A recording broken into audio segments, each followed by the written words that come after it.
Scott Pelley is not going quietly now that he's been fired by CBS News, and it's creating a deepening crisis for CBS and its parent company, Paramount. On Wednesday, Pelley refuted what CBS News editor-in-chief Bari Weiss said about the circumstances of his departure. So there's a war of words going on here.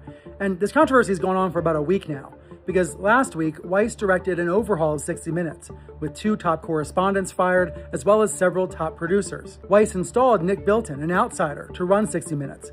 He's a former tech reporter without real TV news experience. So Pelley objected to that, and he spoke out in a staff meeting on Monday.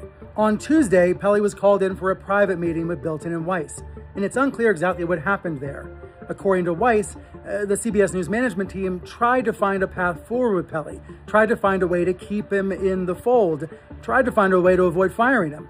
But Pelley says that's not true. He issued a statement to the New York Times saying Weiss was misleading the staff. So this is a very ugly battle, and it's about more than Pelley or Weiss or 60 Minutes, because it's ultimately about the editorial independence of one of the best-known news magazines in America and all around the world. Pelley says this is all about politics, with Paramount trying to curry favor with the Trump administration. Allies of Weiss reject that. They say it's about culture, not politics. They say she's trying to reorient and reinvent the show in the digital age.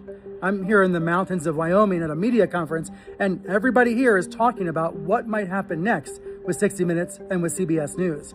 There are a lot of questions about whether the remaining correspondents will decide to stay at the show or decide to leave. And people are even wondering if the show will be able to get back on the air when the new season begins in September.